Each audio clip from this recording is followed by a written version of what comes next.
Everyone, welcome back to my channel. मेरा नाम दीक्षा परमार है और आज मैं आपके साथ शेयर करने जा रही हूँ फेस्टिव ग्लैम मेकअप लुक।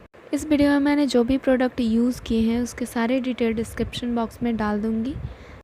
अगर आपको ये लुक पसंद आए तो प्लीज़ मेरे चैनल को सब्सक्राइब करें, इस वीडियो को लाइक करें, शेयर करें एंड कॉमेंट करें कि आपको ये लुक कैसा लगा। सो गाइज़, देखते हैं कि मैंने इस लुक को कैसे क्रिएट किया है।